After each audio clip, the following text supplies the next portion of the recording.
Hello student, welcome to my YouTube channel. आज हम करेंगे क्लास 9 का जो चैप्टर है orienting yourself the use of coordinate, उसकी जो लास्ट एक्सरसाइज है वो करने वाले हैं। बट उससे पहले जो उसमें बेसिक्स यूज होने वाला है सबसे पहले हम वो कवर करेंगे। आज में हमारा बेसिक का जो सबसे पहला टॉपिक है that is called distance formula. Okay, समझते ही होता क्या है distance formula. Okay, let's suppose मान लो मेरे पास दो पॉइंट है, ये दो पॉइंट ज्वाइन करके एक लाइन बना रहे हैं। एक के कोऑर्डिनेट है x1, y1 और जो पॉइंट बी है इसके कोऑर्डिनेट है x2, y2। ए से बी तक का अगर मुझे डिस्टेंस निकालना है तो या तो मैं लिखूंगा ए बी या मैं लिखूंगा distance A B, distance A B. Formula होता है x2 माइनस x1 का whole square plus y2 minus y1 का होल स्क्वायर, या हम इसको ये भी बोल सकते हैं x1 माइनस x2 का whole square plus y1 minus y2 का होल स्क्वायर। क्लियर? एक एग्जांपल लेते हैं, उसके थ्रू ये समझते हैं। ओके, मान लो मुझे डिस्टेंस निकालना है पॉइंट ए और बी के बीच में, तो पॉइंट ए के कोऑर्डिनेट्स ले लेता हूँ 2,3 और बी के कोऑर्डिनेट्स ले लेता हूँ 4,7। तो या तो मैं इसको बोलूंगा कि भाई डिस्टेंस ए बी, या बोलूंगा सिर्फ और सिर्फ ए बी। बात क्या है? सेम। फॉर्मूला क्या हुआ है? x2 माइनस x1 का whole square plus y2 minus y1 का होल स्क्वायर। ये x1, ये y1, ये x2, y2। तो समझेंगे x2 कितना है? 4 माइनस 2 का होल स्क्वायर प्लस y2 है हमारे पास 7 माइनस 3 का होल स्क्वायर। तो ये 4 माइनस 2 मीन्स हो गया 2 का स्क्वायर और ये हो जाएगा 4 का स्क्वायर। तो 2 का स्क्वायर होता है 4 और 4 का स्क्वायर होगा 16। तो ये हो गया हमारे पास 20। ओके, 20 को मैं लिख सकता हूँ 4 इंटू में 5। 4 का रूट हो गया 2, अंदर बचेगा 5 यूनिट। ओके, आई होप ये आपको समझ में आ गया होगा। अब करते हैं नेक्स्ट टॉपिक। नेक्स्ट टॉपिक का नाम है that is called section formula. ये क्या होता है समझिएगा। लेट्स सपोज दो पॉइंट है, एक का नाम ले लेते हैं ए जिसके कोऑर्डिनेट को ले लेते हैं x1, y1 और एक पॉइंट ले लिया बी जिसके कोऑर्डिनेट को ले लेते हैं x2, y2। ओके, एक पॉइंट है सी जो इस पूरी लाइन को m रेशियो n में डिवाइड कर रहा है। तो सबसे पहली बात C डिवाइड्स AB इन m ratio n। C AB को m रेशियो n में डिवाइड कर रहा है, तो C के कोऑर्डिनेट का फॉर्मूला हो गया mx2 plus nx1 divide by m plus n, my2 plus ny1 divide by m plus n। Clear? m, चलो ये होता है हमारे पास फॉर्मूला। अब एक क्वेश्चन लेते हैं। मान लो क्वेश्चन हमारे पास है कि भाई दो पॉइंट ज्वाइन करके एक लाइन बना रहे हैं, जिसमें से पहले पॉइंट है को मैंने ए ले लिया जिसके कोऑर्डिनेट 2,3 होंगे और पॉइंट बी को ले लिया 4, उसके कोऑर्डिनेट ले लिए 4,c। अब एक पॉइंट है सी जो इस पूरी लाइन को 4:5 में डिवाइड कर रहा है। किस रेशियो में? 4:5 है। मतलब यहां से लेके यहां तक का डिस्टेंस 4 ले लो और यहां से लेके यहां तक का डिस्टेंस 5 यूनिट। तो उस केस में तो पहली बात C डिवाइड्स AB इन 4:5। तो C के कोऑर्डिनेट का फॉर्मूला हो गया mx2 plus nx1 divided by m plus n, my2 plus ny1 divide by m plus n। तो ये हो गया सी का, ये हो गया हमारे पास m, ये हो गया n, x1 y1 x2 y2। तो m जो है वो हो गया mx2 प्लस n x1 है हमारे पास 2 divided by m plus n comma my2 plus n y1 divided by m plus n। ये हो गया 16 plus 10 divided by 9 comma 7 for the 28 plus 15 divided by 9। तो सी के कोऑर्डिनेट हो गया 26 डिवाइडेड बाय 9 कोमा 8 और 5 13 13 का 3 कैरी गया 1 2 3 और 1 कितना हो गया 4 डिवाइडेड बाय 9। क्लियर। अब करते हैं नेक्स्ट टॉपिक। ओके, अब टॉपिक का नाम है मिड पॉइंट फॉर्मूला। अब इसका क्या यूज होता है और कैसे यूज करना है वो समझना। लेट सपोज मान लो मेरे पास दो पॉइंट है, ए जिसके कोऑर्डिनेट है x1, y1 और ए बी जिसके कोऑर्डिनेट है x2, y2। ओके, एक पॉइंट है सी जो कि इस पूरी लाइन को इक्वल रेशियो में डिवाइड कर रहा है। अब इक्वल रेशियो बोले तो 1:1। देखो अगर इक्वल रेशियो की मैं बात करूं, अगर मैं कभी लिखता हूँ 5:5, ये कट के कितना आएगा 1:1 ही आएगा। कहने की बातें, कहने का मतलब ये हो गया इक्वल रेशियो बोलूं या 1:1, बात क्या है बिल्कुल सेम है। ओके, तो यहां समझेंगे अब हम। तो सी जो है C divides A B in equal ratio. C जो है ए बी को किस रेशियो में डिवाइड कर रहा है, इक्वल रेशियो में। तो सी के कोऑर्डिनेट का फॉर्मूला हो गया x1 plus x2 divide by 2 comma y1 plus y2 divide by 2। Okay, एक एग्जांपल लेते हैं और उसके थ्रू इसको समझते हैं। ओके, लेट्स सपोज समझिए मेरे पास दो पॉइंट है जिसमें से एक ए ले लेता हूं जिसके कोऑर्डिनेट को 2,3 ले लिया और एक पॉइंट ले लिया बी जिसके कोऑर्डिनेट को मान लिया 4,7। एक पॉइंट है सी जो इस पूरी लाइन को किस रेशियो में डिवाइड कर रहा है, इक्वल रेशियो में। तो मैं लिख देता हूं सी डिवाइड्स ए बी इन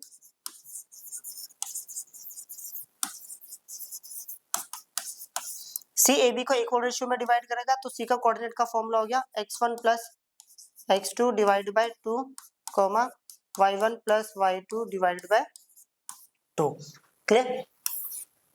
तो ये हो गया सी x1 लिख देता हूं यहाँ पर x1 y1 x2 y2। तो x1 हो गया 2 plus 4 divide by 2 comma y1 हो गया 3 प्लस 7 डिवाइड बाय 2। तो सी का कोऑर्डिनेट हो गया 6/2 कॉमा 10/2। तो ये सी का कोऑर्डिनेट हो गया 3,5। क्लियर। अब करते हैं नेक्स्ट टॉपिक।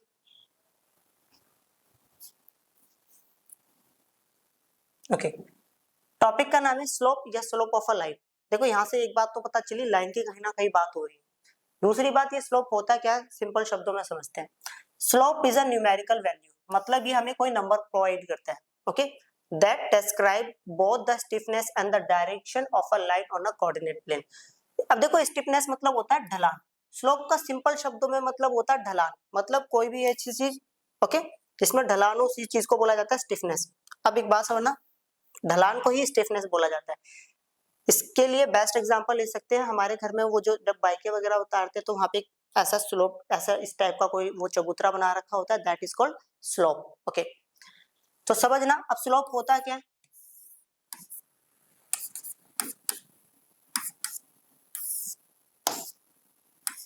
ओके, जिसको बोल सकते हैं ढलान, ये ढलान ही तो है, यहाँ से कोई ओके देख रहे होंगे ढलान ही।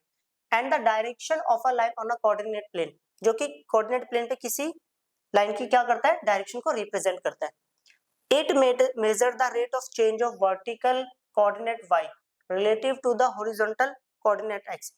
Okay, y देखो y कोऑर्डिनेट में कितना चेंज होगा कि अगर मैं x कोऑर्डिनेट में ये चेंज करूं, मींस आप ऐसे समझिए, अगर ये लाइन यहाँ पर है, अगर मैं यहाँ पर करूं तो मान लेते हैं, आप ऐसे समझिए, मान लेते हैं 0.3 है, ये 0.2 है। जब मैंने x3 लिया तो y में कितना चेंज आया, 2 आ गया। अगर मैं इस लाइन को थोड़ा सा नीचे कर देता हूं तो अब मान लेते हैं यहाँ पर कोई ये वाला, देखो अब y x कितना लिया, 3 लिया, तो y कितना आ गया 1। तो मतलब x में कितना चेंज कर रहे हैं कि y में ये चेंज हो रहा है। ओके, चलो आप समझते हैं।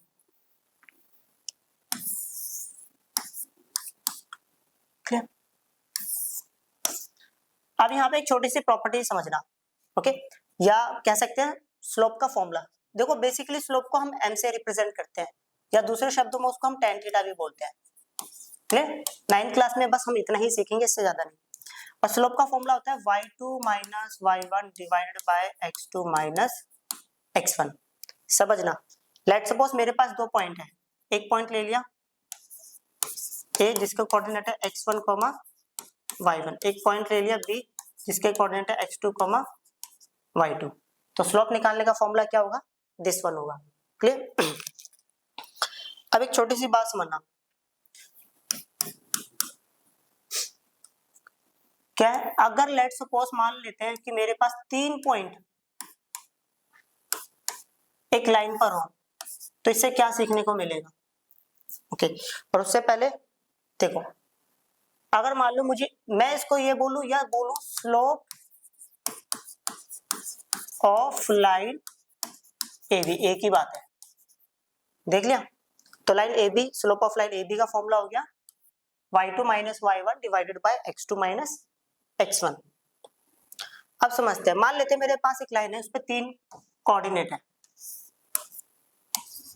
एक ले लेता हूं a x1, y1, एक ले लेता हूं b x2, y2, एक ले लेता हूं c x3, y3। तो यहां से हमें क्या सीखने को मिला, सही से समझना।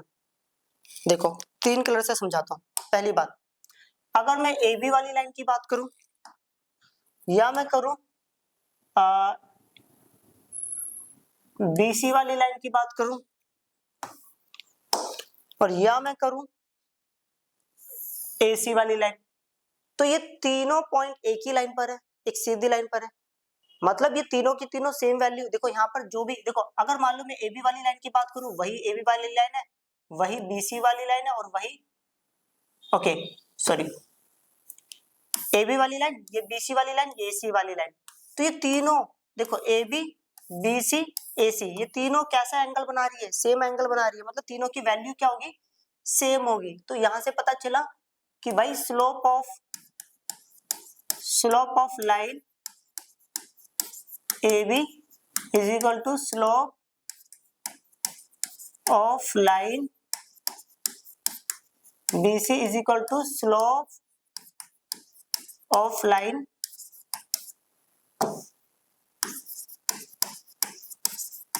AC। क्लियर? मतलब ये तीनों क्या है, सेम स्लोप बनाएंगे, एक ही, देखो तीनों से एक ही ढलान बन रही है ना। क्लियर? अब आ देते हैं नेक्स्ट टॉपिक पर। ये हमारे सामने है एंड ऑफ चैप्टर एक्सरसाइज, मतलब फाइनल एक्सरसाइज पर है, जिसमें पहला क्वेश्चन दिया हुआ है, what are the x coordinate and y coordinate of point of intersection of two axis. दोनों एक्सिस जहां पर कटती है वहां पर हमें जो उनका पॉइंट ऑफ इंटरसेक्शन होता है, वहां पर हमें x कोऑर्डिनेट और y कोऑर्डिनेट कैसे देखने को मिलेंगे, समझते हैं।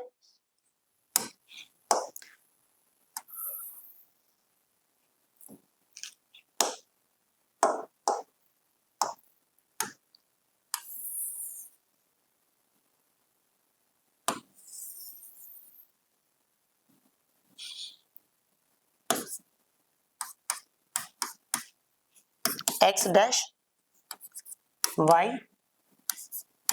और x। अब देखो समझना, ये x एक्सिस, ये y एक्सिस, ये दोनों यहाँ पर एक दूसरे को कट कर रही है। इस पॉइंट का नाम होता है O, इसके कोऑर्डिनेट होते हैं 0,0। तो यहाँ पर x कोऑर्डिनेट कितना होगा, दूसरे कलर से लिखते हैं ये थोड़ा, okay x coordinate is equal to कितना हो गया 0 और y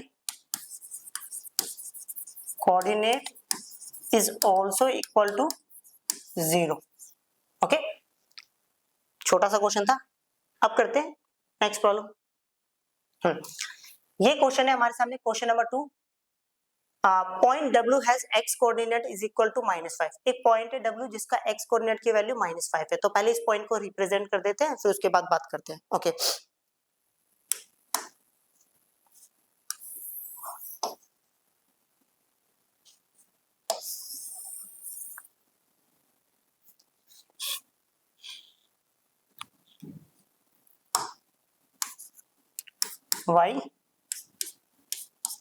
y dash x dash x।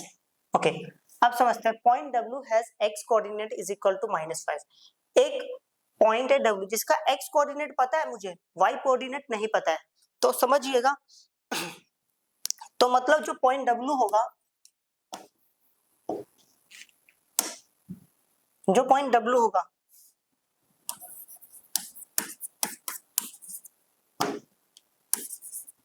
x coordinate तो कितना है -5 है, y कोऑर्डिनेट नहीं पता, तो मैंने क्या मान लिया y मान लिया, मतलब होगा कुछ मुझे नहीं पता क्या है यार। ओके, बट मेरे को एक बात तो पता चल गई, दैट इज कॉल्ड -1 -2 -3 -4 -5।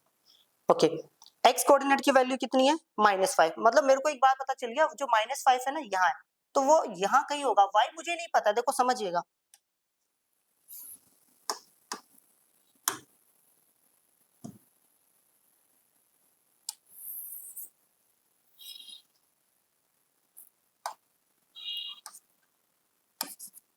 ओके, थोड़ी हिंट देता हूं। देखो x -5 होगा, y कुछ भी हो सकता है, मतलब -1 भी हो सकता है, सॉरी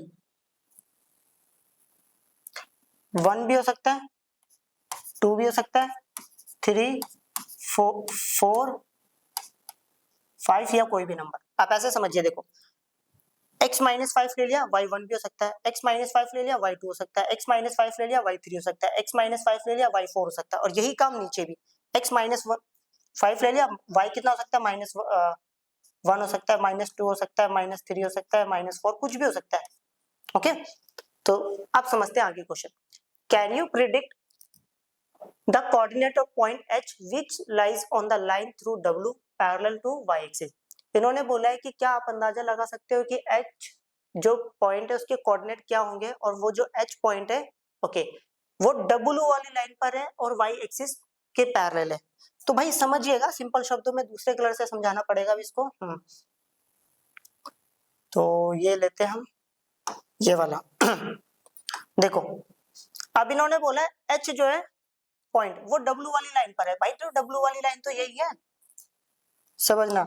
तो W वाली लाइन तो अपने को मिल गई, ये इस पर है H कोऑर्डिनेट। ओके, अब H कोऑर्डिनेट इस पर है, और ये भी बोला गया है कि H जो कोऑर्डिनेट है वो W वाली लाइन पर है, और वो किसके पैरेलल है, ओके, y एक्सिस के पैरेलल है। देखो ये H कोऑर्डिनेट इस पूरी लाइन पर ही होगा, W वाली लाइन पर, और ये y एक्सिस के भी पैरेलल है। Okay, parallel to y axis. Which quadrant can H lie in. तो हमें ये बताना है कि H किस क्वाड्रेंट में लाई करेगा। तो समझिएगा आप यहाँ पर, तो देखो H ये वाली लाइन बना रहा है, तो ये लाइन कहाँ कहाँ पे आ रही है, ये कौन सा क्वाड्रेंट है, सेकंड क्वाड्रेंट, और ये कौन सा है, थर्ड। मतलब H की वैल्यू इस पूरी लाइन पर होगी ना, तो किस किस क्वाड्रेंट में होगी, एक तो सेकंड क्वाड्रेंट में और एक थर्ड क्वाड्रेंट में। तो हम लिखेंगे H lie in second and third quadrant both. Okay, अच्छा ये क्या लिख दिया, both second and third quadrant. H जो है वो सेकंड और थर्ड दोनों क्वाड्रेंट में लाई करेगा। बट एक जगह और थी जहां पर H लाई कर रहा था, वो ये वाला पॉइंट, बट ये क्वाड्रेंट नहीं है, ये क्या है, एक्सिस। बट अपर लोगों से क्या पूछा था, क्वाड्रेंट पूछा था, तो अपर लोगों ने जो आंसर दिया है ना, वो क्वाड्रेंट का दिया है, एक्सिस का नहीं दिया है, क्योंकि एक्सिस पूछा नहीं था। अगर ये पूछता कि एक्स कहाँ कहाँ लाई कर रहे हैं, तो हम बोलते हैं सेकंड क्वाड्रेंट, थर्ड क्वाड्रेंट और एक्स एक्सिस, बट ये क्वेश्चन नहीं पूछा है, बस क्वाड्रेंट का नाम लिखा था। क्लियर? अब करते हैं नेक्स्ट प्रॉब्लम। ये क्वेश्चन है क्वेश्चन नंबर 3। इसमें लिखा कंसीडर द पॉइंट आर, ये दिया हुआ है, ए दिया हुआ है, एम दिया हुआ है और पी दिया हुआ है। They are joint in the same order, इनको सेम ऑर्डर में ज्वाइन करना है और प्रेडिक्ट करना है, फिर उसके बाद ये आंसर्स निकालना है। तो भाई सबसे पहले तो ये पॉइंट ही ज्वाइन कर लेते हैं, उसके बाद देते हैं रिजल्ट, है ना। चलो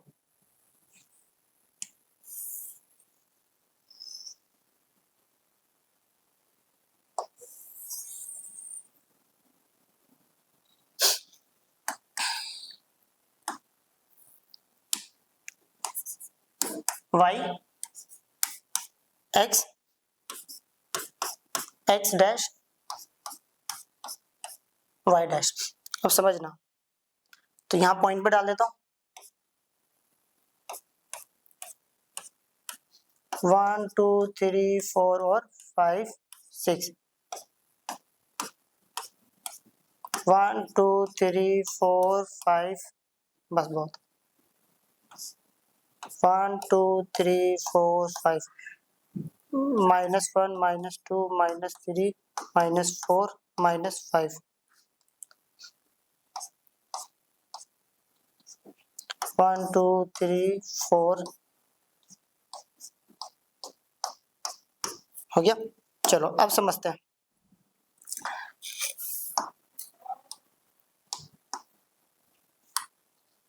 क्वेश्चन में बोला है पहले इनको लाइन वाइज ज्वाइन करना है।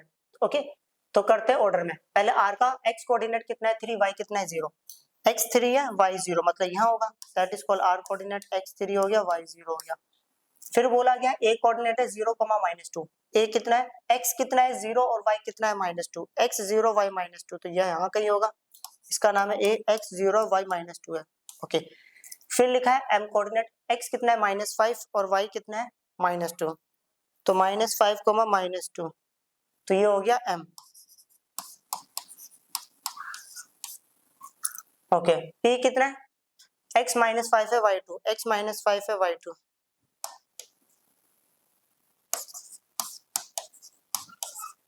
ओके।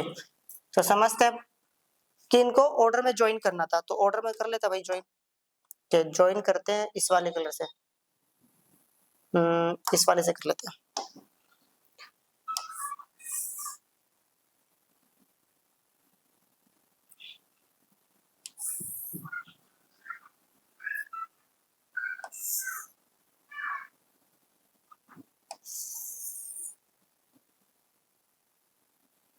चलो हो गया। अब आ जाते हैं इसके आंसर्स पर, रिजल्ट्स पर। पहला point, sorry,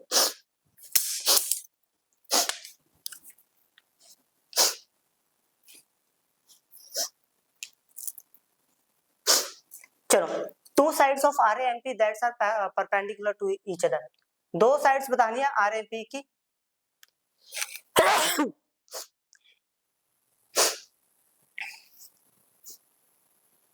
sorry, okay, two sides of R L P that's are perpendicular to each other, दो साइड्स बतानी है जो एक दूसरे के ऊपर 90 डिग्री बना रही है, मतलब एक दूसरे के साथ क्या बना रही है 90 डिग्री। तो दो साइड्स कौन कौन सी है, एक तो पीएम एंड एएम। देखो एएम और पीएम ये दोनों 90 डिग्री बना रही, कोई और साइड्स नहीं है। Second point, one side of R MP that is parallel to one of the axis. Okay, एक ऐसी साइड बताओ जो किसी साइड के पैरेलल, किसी एक्सिस के पैरेलल हो। तो ये वाली देखो, ये वाली साइड देख रहे हो, तो मैं लिखूंगा M A is parallel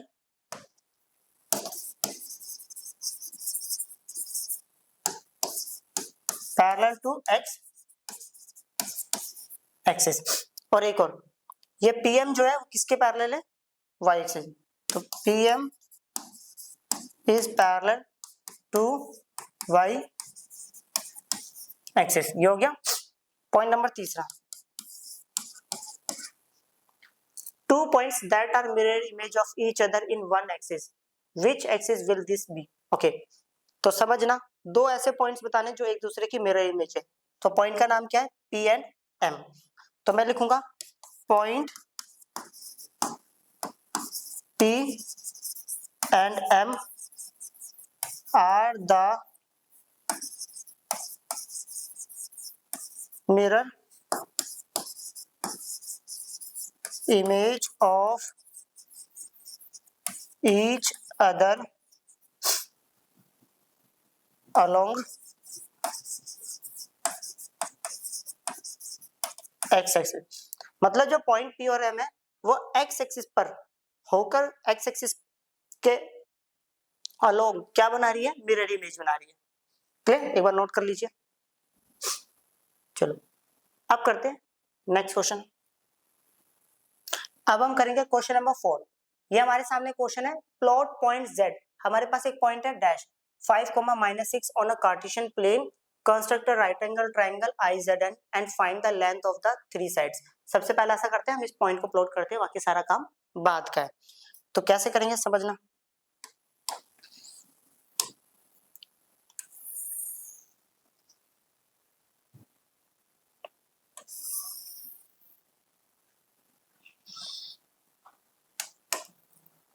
okay तो ये हो गया y axis, that is called x axis, x dash that is called y dash और that is called x। Okay अब हमें एक पॉइंट प्लॉट करना है 5,-6। तो 1 2 3 4 5 5 4 3 2 1 1 2 3 4 5 6 6 5 4 3 2 1।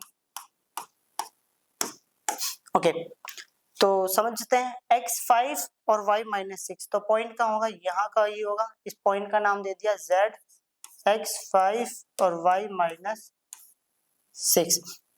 क्लियर। चलो अब हमें क्या करना है, एक ट्रायंगल बनाना है, राइट एंगल ट्रायंगल। अब देखो यहाँ पे समझिएगा, राइट एंगल ट्रायंगल बनाने की हमारे पास बहुत सारी पॉसिबिलिटी है, जिसमें से ओके समझना, देखो कितनी सारी पॉसिबिलिटी। या तो मैं एक ट्रायंगल ऐसे बना सकता हूँ, या ऐसे बना सकता हूँ, या ऐसे बना सकता हूँ, या ऐसे बना सकता हूँ। बहुत तरीके से राइट एंगल ट्रायंगल बन रहा है यहाँ पर। तो मैं सबसे इजी वाला मेथड चूज कर रहा हूँ। सबसे इजी वाला जो है ना, मेरे को ये लग रहा है भाई, अगर मैं इसको यहाँ से ज्वाइन करूँ और इसको यहाँ से ज्वाइन करूँ और इसको यहाँ से ज्वाइन करूँ, ओके तो समझिएगा ये था z, इसको i मान लेते हैं। तो i कोऑर्डिनेट कितना हो गया 0,0। ओके i z और इसको मान लेते हैं n। यहाँ पर x कितना होगा 0 और y कितना होगा -6। क्लियर। तो ये बन गया हमारे पास राइट एंगल ट्रायंगल, ये तो बन गया। फिर उन्होंने बोला find the length of the three sides. अब इसकी तीनों साइड्स की लेंथ फाइंड आउट करनी है। कैसे करेंगे समझिएगा, ओके देखना। पहले इसकी बात करते हैं, IN की।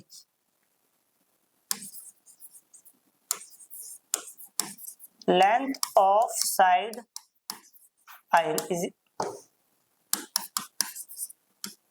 ये कितना होगा, देखो यहां से लेकर यहां तक है, दैट इज कॉल्ड 1 यूनिट 2 3 4 5 6। पता है ना, बीच में रखनी होती है फिंगर, तो दैट इज कॉल्ड 6 यूनिट। अब बात करते हैं NZ वाली लेंथ की। ये कितना है, ये देखो इतना है, ओ सॉरी इतना है, बोले तो 1 2 3 4 और 5 यूनिट। तो ये हो गया लेंथ ऑफ साइड, क्या था इसका NZ, that is called 5 unit. Clear. अब बात करते हैं IZ की। तो IZ लेंथ निकालने के लिए क्या करना पड़ेगा समझना, okay length of side IZ। तो यहां पर लगा लेते हैं हम डिस्टेंस फॉर्मूला। आप लोगों ने सीखा था, अगर हमें 2 पॉइंट्स दे रखे तो डिस्टेंस कैसे निकालना होता है, x2 - x1 का whole square plus y2 - y1 का होल स्क्वायर। तो ये हो गया x2 y2 x1 y1। तो यहां से निकाल लेते हैं हम 5 - 0 का होल स्क्वायर प्लस -6 - 0 का होल स्क्वायर। तो ये हो गया 5 माइनस 0 बोले तो 5 का स्क्वायर, ये हो गया माइनस 6 का स्क्वायर, तो ये हो गया 25 प्लस 36, 6 और 5 11, 11 का एक कैरी गया 1, 3 और 1 4, 4 और 2 6। ओके चलो नोट कर लो एक बार। अब करते हैं नेक्स्ट प्रॉब्लम।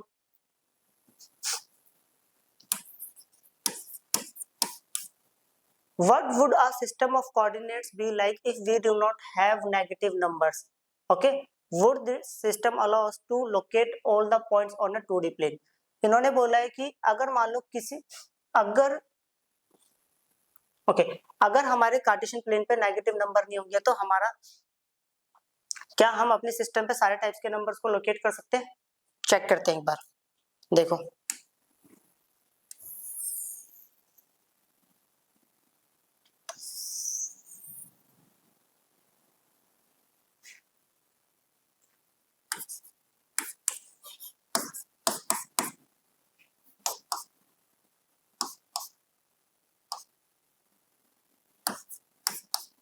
समझते हैं। What would a system of coordinates be like if we do not have a negative number?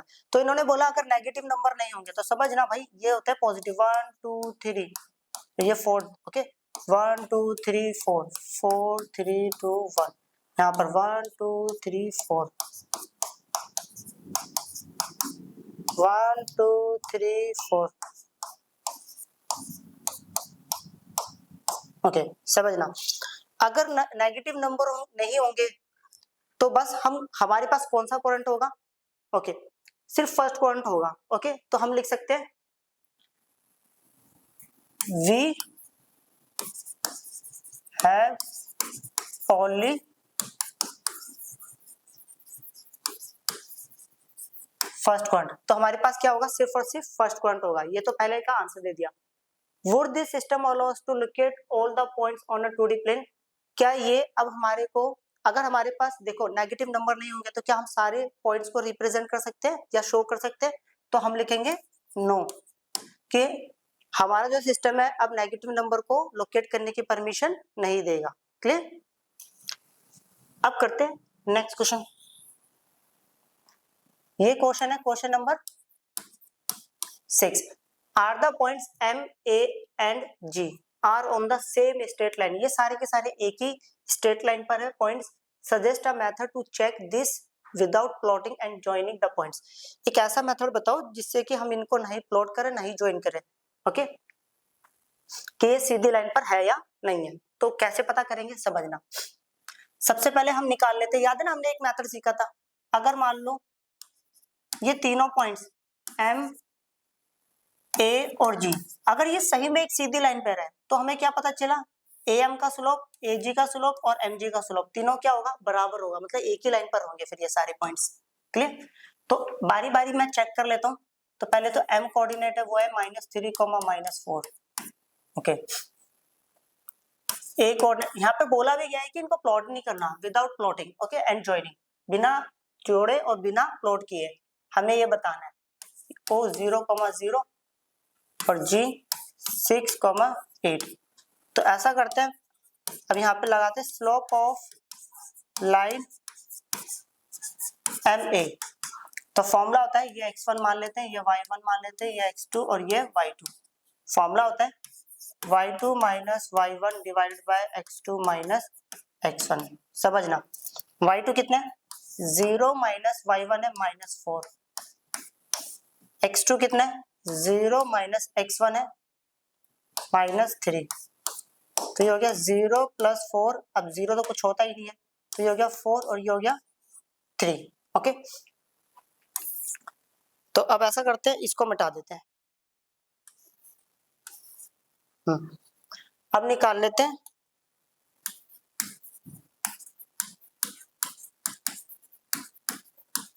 Slope of line AG।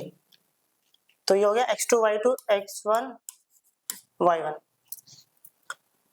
तो y2 देखो फॉर्मूला तो ये है y2 माइनस y1। y1 कितना है? 8 divided by x2 minus x1। तो कितना हो गया? -8/-6, तो माइनस से माइनस कट गया, तो देखो ये आ गया -8/-6, तो ये आ गया 4/3। चलो ये दोनों भी बराबर निकले। क्लियर। अब ऐसा करते हैं, इसको यहां से बता देते हैं, इसको ले लेते हैं x2 y2। Clear.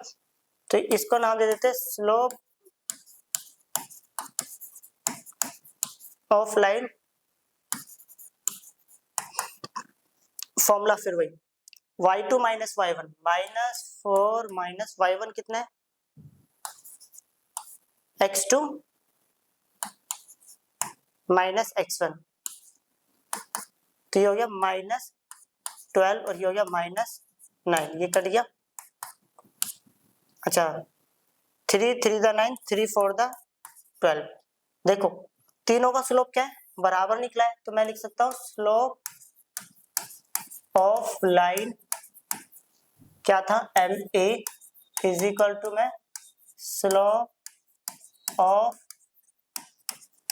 Line AG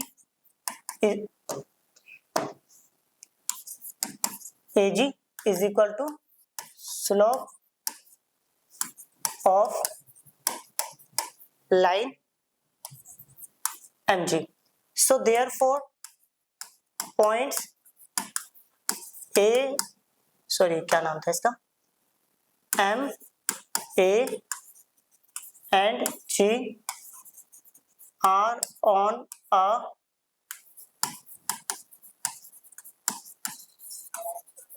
straight line. मतलब ये सारे के सारे पॉइंट्स कहां पर होंगे, एक सीधी लाइन पर होंगे। अगर ये सारे पॉइंट्स सीधी लाइन पर होंगे, so therefore points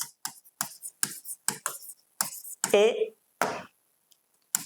M, A and G are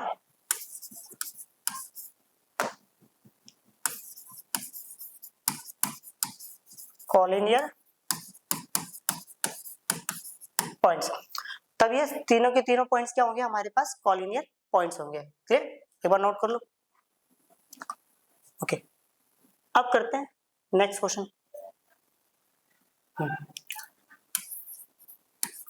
question number 7, use your method from problem 6 to check if the points dash dash and dash are on the same straight line. Now plot both sets of point and check your answer. Okay, देखो इन्होंने बोला है कि हमें वही जो question number 6 में method use करा था, उसी मेथड को यूज करके बताना है कि क्या ये सारे के सारे पॉइंट एक सीधी लाइन पर है नहीं, और ओके, और उसके बाद इनको ना प्लॉट करके भी चेक करना है। तो पहले ऐसा करते हैं, हम वैसे ही चेक कर लेते हैं बिना प्लॉट करे। ओके, तो समझना, एक पॉइंट ले लिया R, कोऑर्डिनेट है -5, -1, B कोऑर्डिनेट जो है -2, -5, और एक C कोऑर्डिनेट जो है वो है 4, -12। समझना, इसको ले लिया x1 और इसको ले लिया y1, इसको ले लिया x2 और इसको ले लिया y2। तो यहां निकाल लेते हैं स्लोप ऑफ लाइन, क्या नाम था, RB। फॉर्मूला है y2 minus y1 divided bye x2 minus x1। y2 कितना है, -5 -1 डिवाइडेड बाय x2 कितना है, -2 -x1, -5 + 1 डिवाइडेड बाय -2 + 5, तो -4/3। ओके, तो यहां पे निकाल लेते हैं स्लोप ऑफ लाइन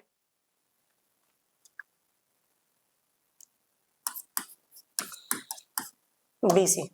ओके, तो BC, तो ऐसा करते हैं,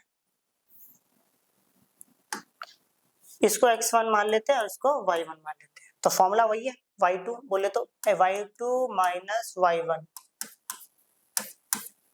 divided by x2 minus x1, तो ये आ गया -5 + 12 डिवाइडेड बाय -6, तो ये आ गया 7/-6। देखो अब तीसरा निकालने की जरूरत ही नहीं है, मतलब RC निकालने की जरूरत ही नहीं है, क्योंकि पहले दो का आंसर ही बराबर नहीं आया, तो इसको मैं ले सकता हूँ -7/6। तो अपने को पता चल गया भाई, स्लोप ऑफ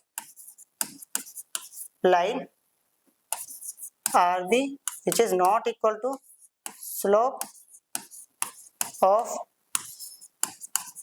line BC. मतलब so therefore points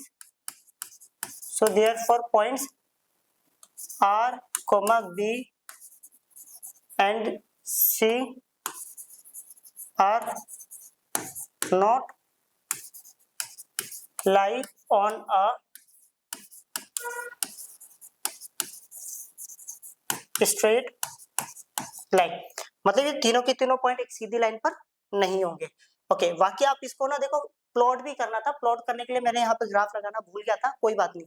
आप जब ग्राफ पेपर लेकर इसको अच्छे से प्लॉट करोगे ना तो ऐसा ही कुछ आंसर मिलेगा. मैं थोड़ा समझा देता हूँ. ओके, क्योंकि क्लासरूम्स में करवाया गया था ना. देखो ऐसा कुछ आंसर मिलेगा. एक पॉइंट यहाँ का ही होगा, कहीं मेरे को याद नहीं है थोड़ा सा. एक यहाँ से देखो, एक तीनों जो पॉइंट्स होंगे एक सीधी लाइन पर नहीं होंगे. ओके, ये चीज अच्छे से ग्राफ पेपर पे बनाओगे तभी अच्छे से दिखेगा. क्लियर?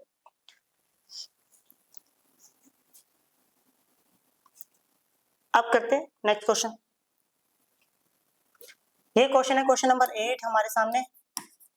इसमें लिखा हुआ है using the origin as one vertex. Origin को एक वर्टेक्स मानना है. Plot the vertices of. चलो वो तो सब तो बाद में पढ़ेंगे, पहले यहाँ पे ओरिजिन को एक वर्टेक्स मानना है. तो पहले क्या करते हैं,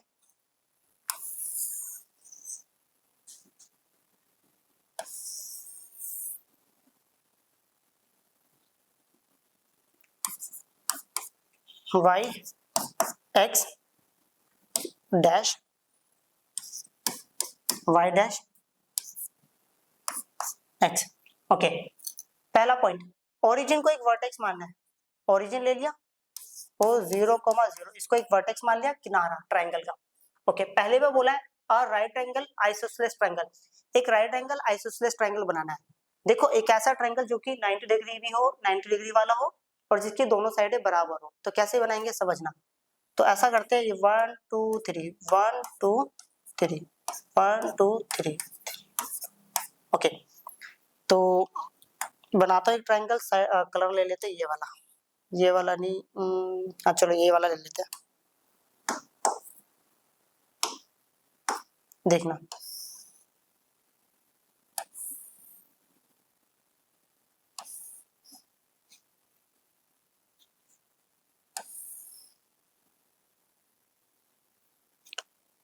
अब समझना.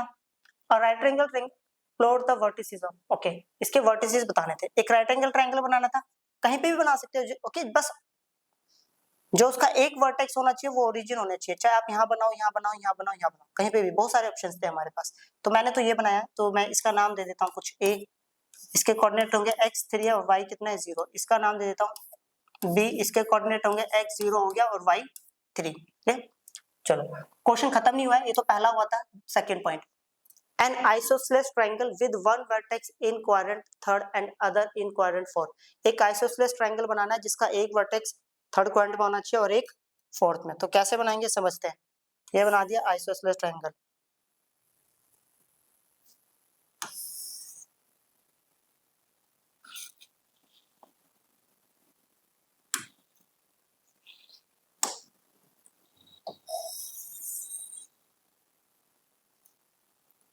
ओके, इसका तो नाम है, इसका नाम दे देते हैं सी. ये कितना होगा 1 2 3 4 -1 -2 -3 -4. ये हो गया -1 -2 और ये हो गया -3. तो x कितना है -4 है और y कितना है -3 है. ओके, इसका नाम दे दिया d. तो ये कितना है 4, x कितना है 4 और y कितना है -3. तो समझना ये आइसोसेलेस ट्रायंगल है, दोनों की लेंथ बराबर भी है. Okay, clear. और जिसमें से एक पॉइंट थर्ड क्वाड्रेंट में और एक पॉइंट फोर्थ क्वाड्रेंट में. तो भाई इसका आंसर हम दे चुके हैं. क्लियर. अब करते हैं नेक्स्ट क्वेश्चन. अब हम करेंगे क्वेश्चन नंबर 9.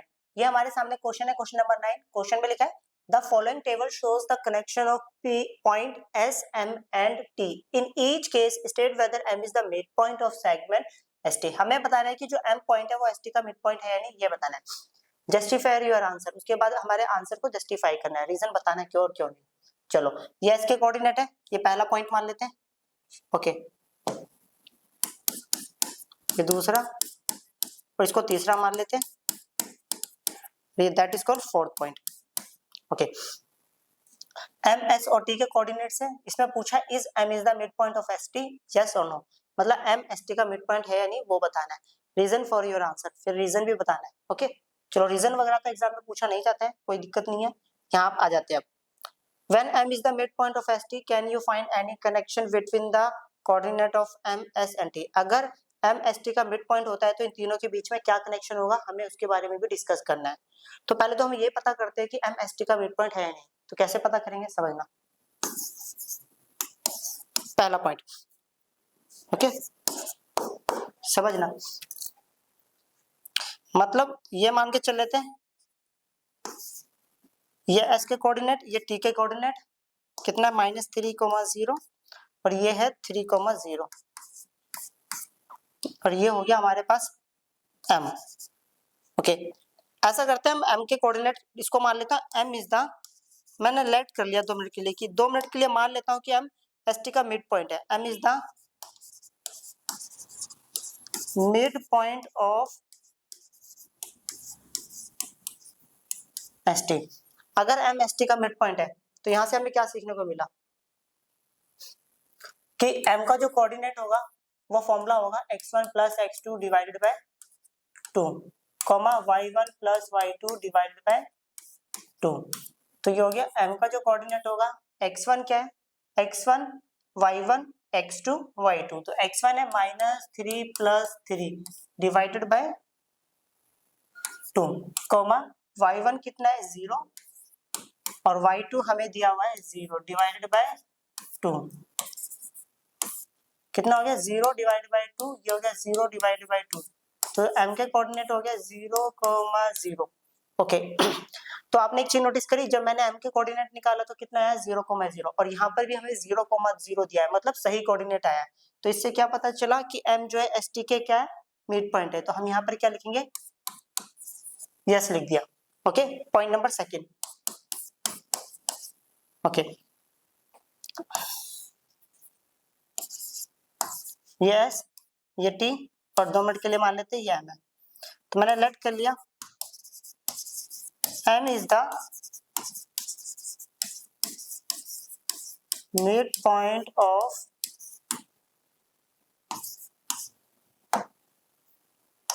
st, m जो है st का मिड पॉइंट है, लेट करा है मैंने, तो m के कोऑर्डिनेट निकाल लेते हैं। तो फॉर्मूला तो वही है x1 plus x2 divided by 2 comma y1 plus y2 divided by 2।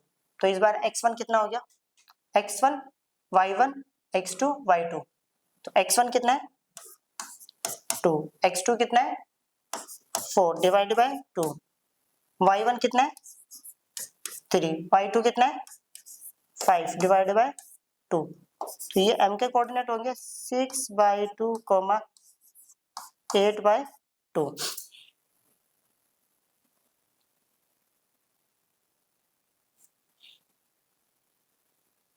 Okay तो ये हो गया m का जो कोऑर्डिनेट होगा वो होगा m, ये आएगा 3,4। देखो वही आंसर आ गया, तो मतलब ये भी इसका कोऑर्डिनेट है, मतलब ये इसका मिड पॉइंट है। अब बारी तीसरे पॉइंट की, ये s हो गया, ये t हो गया, ये मान लिया m, तो लेट कर लिया m is the mid point of st। m जो है st का क्या है मिड पॉइंट है, अगर m st का मिड पॉइंट है तो m के कोऑर्डिनेट निकालने का फॉर्मूला हो गया x1 x2 y1 y2, तो x1 कितना है 0 और x2 भी कितना है 0 डिवाइड बाय 2 कॉमा y1 कितना है y1 0 और y2 कितना है -10 डिवाइड बाय 2। तो m का कोऑर्डिनेट हो गया 0 प्लस 0 0 डिवाइड बाय 2 और ये हो जाएगा -10 डिवाइडेड बाय 2। तो यहाँ से पता चला ये आ गया 0 और ये आ गया -5, तो यही आंसर आ रहा है, नहीं आ रहा है, तो इसलिए इसमें क्या लिख दिया नो। क्लियर। अब पॉइंट नंबर 4, तो ये एस, ये टी, और बीच में क्या मान लेते हैं M. Let M is the mid point of S T. M जो है एस टी का क्या है, मिड पॉइंट है। तो एम का कोऑर्डिनेट निकालने का formula x1 plus x2, x1 x2 मतलब means -8 plus 6, -8 plus 6 divide by 2, okay 7, फिर आएगा 7 प्लस -3 डिवाइडेड बाय 2, तो ये हो गया m -2/2, और ये होगा प्लस माइनस माइनस, तो 7 - 3 तो कितना हो गया 4/2, कितना हो गया -1, और ये हो गया 2। तो ये सही है गलत है, गलत है, तो ये इसका मिड पॉइंट नहीं है, ओके। तो यहाँ पर एक क्वेश्चन और पूछा था, when m is the midpoint of st can you find any connection between the coordinate of m s and t। अगर m s t का मिड पॉइंट है तो हमसे ये पूछा गया है m s और t के बीच में क्या कनेक्शन होगा, तो समझते हैं बेटा इस वाले पॉइंट का आंसर।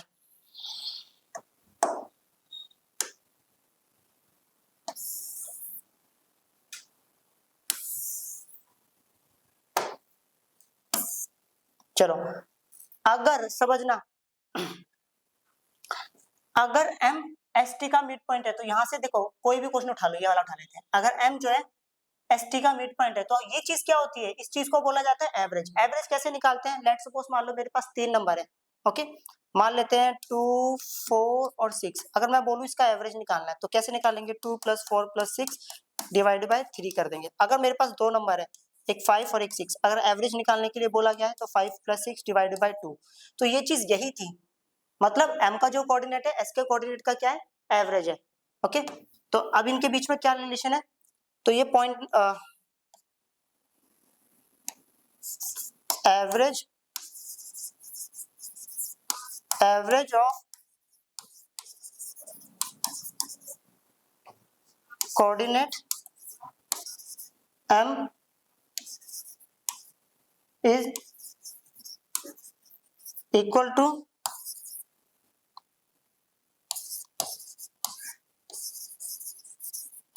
corresponding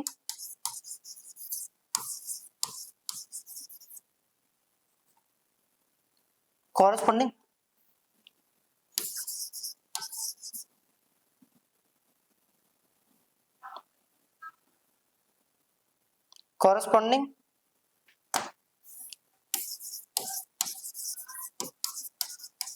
coordinate of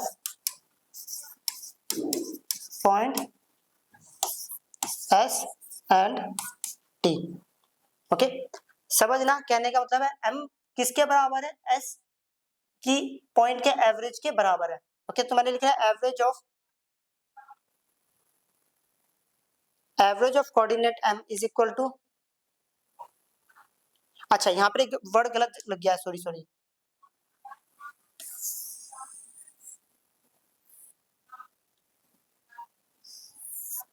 चलो, coordinate m is equal to the average of corresponding, यहाँ पर लिखना था एवरेज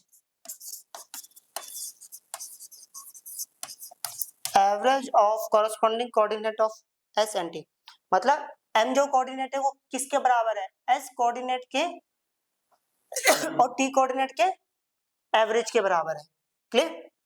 चलो अब करते हैं नेक्स्ट प्रॉब्लम। ये क्वेश्चन है हमारे सामने, क्वेश्चन नंबर 10। इसमें क्या लिखा है समझते हैं। इसमें लिखा है use the connection you found to find the coordinate of b given that m is the mid point of a and b।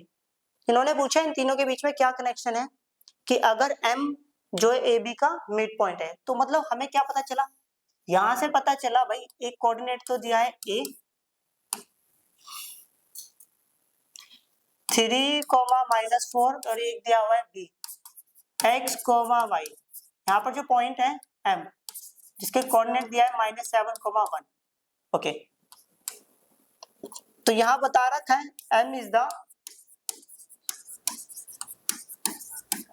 Mid point of A B, M जो है ए बी का क्या है, मिड पॉइंट है। Okay, अगर ये mid point है तो एम के कोऑर्डिनेट निकालने का फॉर्मूला हमने ये सीखा था, x1 plus x2 divided by 2 comma y1 plus y2 divided by 2। Clear? तो x1 y1 x2 y2, तो x1 कितना है 3, x2 कितना है x है डिवाइडेड बाय 2, y1 कितना है -4 और y2 कितना है y divided by 4।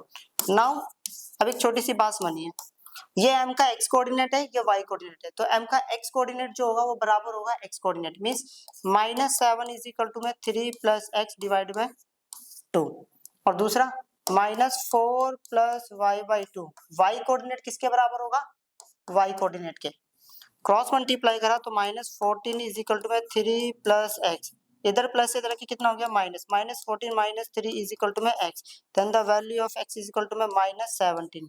Okay, cross multiply करा तो -4 plus y is equal to में कितना हो गया 2, then the value of y is equal to, इधर नेगेटिव है उधर की क्या होगा पॉजिटिव, तो आएगा 6।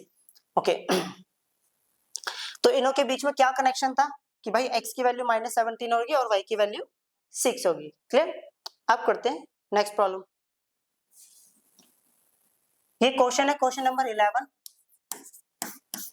इसमें बोला है let P Q B points of trisection of AB with P closer to A and Q closer to B। Okay, तो इन्होंने बोला है P और Q। Okay, let P Q be the point of transection of AB। ओके, देखो दो point join करके एक लाइन बना रहे AB, P जो है पॉइंट A के बिल्कुल क्लोज है और Q जो है पॉइंट B के बिल्कुल क्लोज है।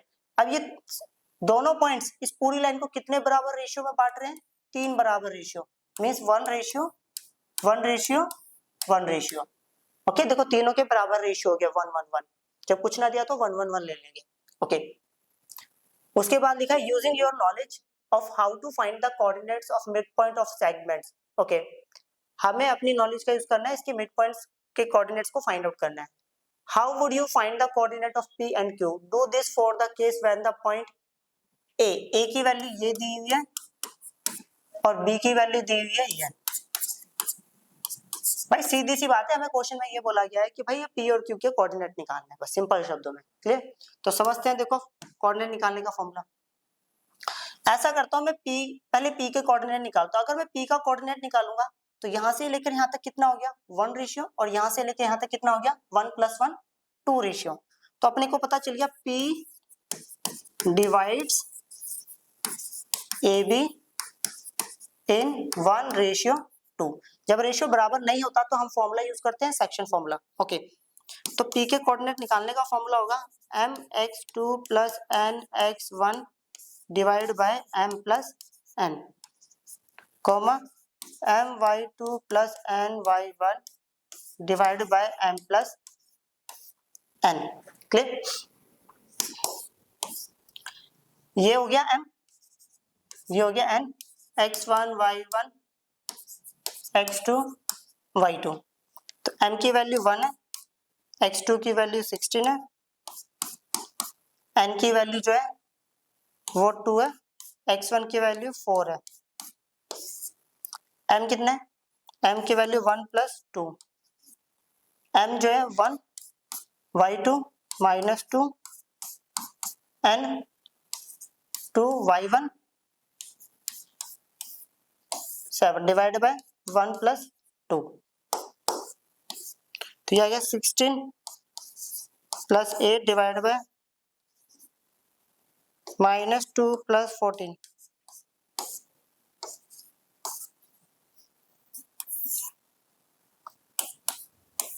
ओके, तो ये कितना हो गया 24 divide by 3 comma 12 divide by, solve करने के बाद 12 आएगा डिवाइड बाय 3, तो ये आएगा 8,4। तो ये निकल गया हमारे पास P के कोऑर्डिनेट। चलो अब एक बात समझना, मुझे P के कोऑर्डिनेट निकल गए क्योंकि नहीं पता है, B के पता है। तो देखो इसको मैं मेरे पास Q कोऑर्डिनेट निकालने के दो तरीके हैं, या तो मैं यहाँ से लेके यहाँ तक का रेशियो 2 रेशियो ले लूं और ये वाला 1, मतलब 2:1 लगा दूं और ये वाला फॉर्मूला लगा दूं, निकल लेंगे क्यू का कोऑर्डिनेट। या दूसरा तरीका है बस मैं यहाँ से लेकर यहाँ तक, मतलब दूसरा वाला मैं कर रहा हूँ, ये इजी है। देखो अब मुझे पी के कोऑर्डिनेट पता है कितना है 8,4। ओके क्यू के नहीं पता है कोई बात नहीं, बी के तो पता है कितना है 16,-2। ओके चलो, तो यहां से क्या पता चला 1:1 बोले तो equal ratio. Okay Q divides PQ in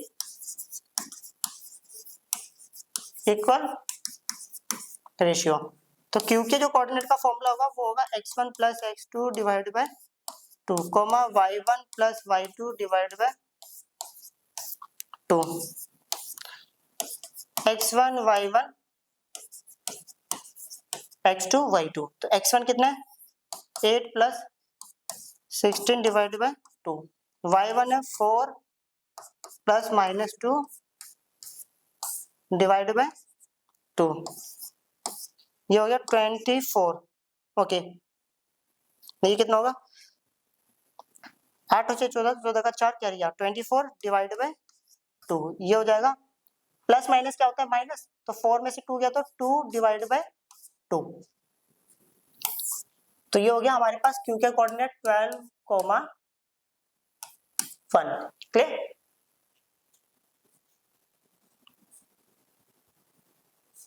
अब करते हैं नेक्स्ट प्रॉब्लम। ये क्वेश्चन है क्वेश्चन नंबर 12, देखते हैं क्या है इसमें। ओके पहला point, okay given the point A, B and C show that they lie on a circle K। एक सर्कल है, ओके ले लेते हैं एक सर्कल।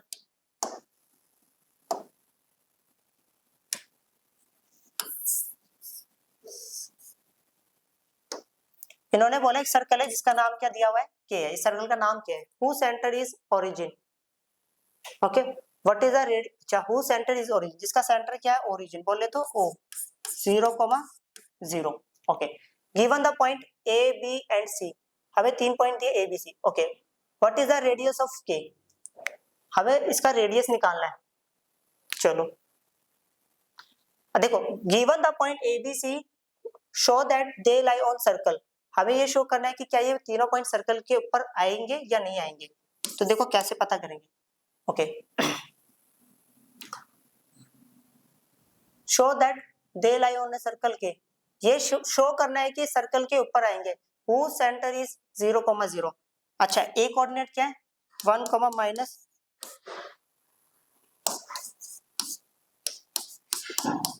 और जो सी है कोऑर्डिनेट वो दिया हुआ है। अगर ये सही केस में अगर ये तीनों पॉइंट ए, बी और सी मान लेते हैं, अगर ये सही में सर्कल के ऊपर होंगे तो तीनों का रेडियस क्या होगा इक्वल होना चाहिए। अगर तीनों का रेडियस इक्वल आ गया तो सही है, अदरवाइज गलत है। तो अब रेडियस बोले तो यहाँ से लेके यहाँ तक का डिस्टेंस बोले तो यहाँ पर यूज ओके यहाँ पे लगाएंगे OA का डिस्टेंस निकालेंगे। तो ये फॉर्मूला होता है distance formula x2 minus x1 का whole square plus y2 minus y1 का होल स्क्वायर, और इसी चीज को हम क्या बोलेंगे रेडियस बोलेंगे। OA बोलूं या रेडियस बोलूं बात क्या है सेम है। ओके अब अच्छे से समझना। तो OA इज इक्वल टू कितना हो गया root okay x2 minus x1 का होल स्क्वायर प्लस सॉरी गलती होगी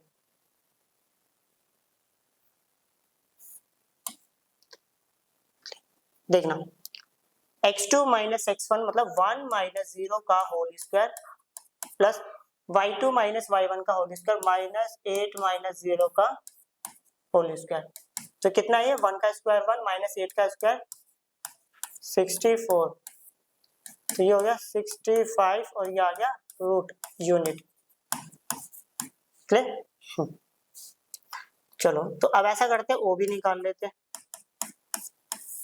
वही same formula x2 minus x1 का होल स्क्वायर, x2 x1 मतलब ये वाली लाइन निकाल रहे हैं ओके लेंथ, प्लस y2 कितना है 7 माइनस 0 का होल स्क्वायर। तो ये आ गया 0 कुछ होता नहीं, आ गया -4 का स्क्वायर प्लस 7 का स्क्वायर। तो ये हो गया 16, 7 7 दा 49, 15 15 का 5 क्या रह गया, ये आ गया 65। ओके, अब निकाल लेते हैं ओसी, वही same formula, x2 minus x1 मतलब -7 माइनस 0 का होल स्क्वायर प्लस -4 माइनस 0 का होल स्क्वायर। तो ये आ गया OC is equal to root -7 का होल स्क्वायर प्लस ये आएगा -4 का होल स्क्वायर। तो ये आएगा 49 प्लस कितना हो जाएगा 16, दोनों को प्लस करेंगे तो ये आएगा 65। तो अपन लोगों ने शो कर दिया यूनिट कि अब देखो यहां से क्या पता चला, O A is equal to में O B is equal to में O C both are is equal to में radius. Okay, this shows that point A, B and C lie on a circle. कि जो point है ए B सी वो तीनों के तीनों सर्कल पे क्या करेंगे, लाई करेंगे। चलो ये तो हो गया पहले वाला, अब बारी है सेकंड की। गिवन द पॉइंट डी, एक पॉइंट डी दिया है, एक ई दिया है। Okay, check whether D and E lie inside the circle, on the circle और आउटसाइड द सर्कल। अब हमें ये बताना है कि तीनों के तीनों पॉइंट सर्कल के ऊपर आएंगे, सर्कल के अंदर आएंगे या सर्कल के बाहर आएंगे। अब ये कैसे पता चलेगा, देखो थोड़ा हिंट देता हूं आपको। मान लो ये सर्कल है, ये रेडियस अभी हमने निकाला था कितना, √65। अब √65 जो रेडियस है ना, विच इज अप्रोक्सीमेट टू, देखो 64 किसका रूट होता है 8, तो ये 8 पॉइंट समथिंग होगा, 8 पॉइंट समथिंग मतलब 8.0 मतलब 8.1 ही मान लेते हैं। ओके, एग्जैक्ट निकालना है तो एग्जैक्ट में निकाल देंगे, कोई दिक्कत नहीं है, बट अभी एस्टिमेट लगा लेते हैं 8.1 कुछ आंसर होगा इसका। अगर मान लो अगर हमारे पास रेडियस ओके 8.2 आता है तो पॉइंट क्या होगा, बाहर। अगर हमारे पास रेडियस 8 आता है तो पॉइंट क्या होगा, अंदर। अगर हमारे पास रेडियस 8.1 आता है तो पॉइंट क्या होगा, सर्कल के ऊपर। क्लियर। तो अब हमें करना क्या है, समझना है यहां से कि डी ई, ओके डी और ई का बारी बारी कहां निकाल लेता हूं, डिस्टेंस ओ के साथ। तो निकाल लेता हूं सेकंड पॉइंट।